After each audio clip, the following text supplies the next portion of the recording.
நாளைய தமிழகமே எங்கள் தலைவரே, உங்கள் பிறந்த நாளில் வாழ்த்தி வணங்குகிறோம்.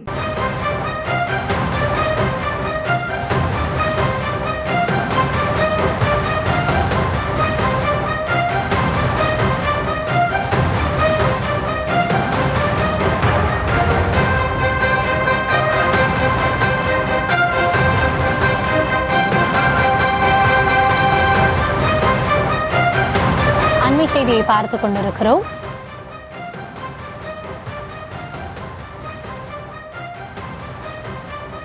சேலத்தில் அதிமுக பொதுச் செயலாளர் இபிஎஸ்ஸிற்கு வேல் பரிசளிக்கப்பட்டிருக்கிறது. அதிமுகவினர் பரிசளித்திருக்கிறார்கள். பிற கட்சியினர் அதிமுகவில் இணையும் விழாவில் இபிஎஸ்ஸிற்கு வேல் பரிசளிக்கப்பட்டிருக்கிறது.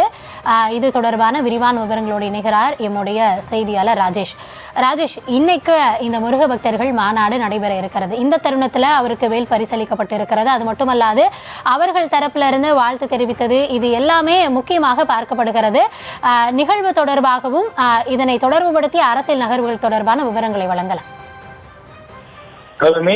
இன்று சேலத்தில் அந்த மாநகர மாவட்ட வர்த்தகர் அணி இணை செயலாளர் ஏற்பாட்டிலே இந்திய காங்கிரஸ் கட்சியிலிருந்து வழக்கறிஞர் பிரிவு அதை சேர்ந்தவர்கள் பெரும்பாலானவர்கள் அதிமுகவில் இணையக்கூடிய நிகழ்ச்சி நடைபெற்றது.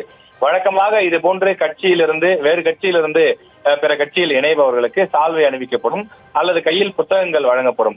அதிமுக பொதுச் செயலாளர் இபிஎஸ்ஐ சந்திக்க வருபவர்கள் எப்போதும் சால்வை போடுவார்கள் அல்லது புத்தகங்களை கொடுப்பார்கள் அல்லது பூங்கொத்துக்களை கொடுப்பார்கள். இதுதான் வழக்கம். ஆனால் இன்று வழக்கத்திற்கு மாறாக கையில் வேல் கொடுக்கப்பட்டிருக்கிறது. இது திட்டமிட்டு நடைபெற்ற நிகழ்வா அல்லது எதேச்சையாக நடைபெற்ற நிகழ்வா என்பது குறித்த அதிகாரப்பூர்வ அறிவிப்பு இல்லை.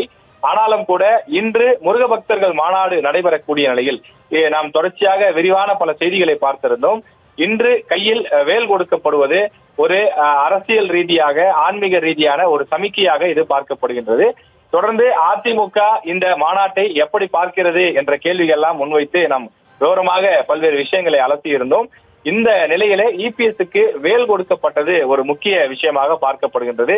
நேற்று செய்தியாளர்களை சந்தித்த போது கூட இந்த மாநாடு வெற்றியடைய வாழ்த்துக்களை தெரிவிப்பதாகவும் தொடர்ந்து அவர் தெரிவித்திருந்தார். அது மட்டும் இல்லாமல் சில தினங்களுக்கு முன்பு பழனியில் இருக்கக்கூடிய கோவிலுக்கும் அவர் குடும்பத்தோடு சென்றிருந்தார். எனவே தொடர்ச்சியான இந்த சம்பவங்கள் மூலமாக தொடர்ந்து இபிஎஸ் அவர்கள் பாஜக முன்னெடுக்கக்கூடிய அந்த நிகழ்வுகளை நோக்கி நகர்கின்றாரா என்ற ஒரு பார்வையும் முன்வைக்கப்படுகின்றது.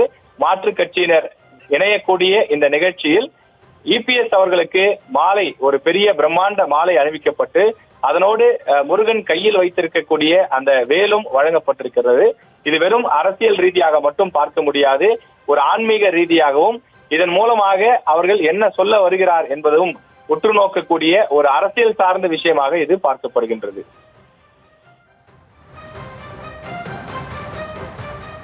விவரங்களுக்கு நன்றி ராஜேஷ்.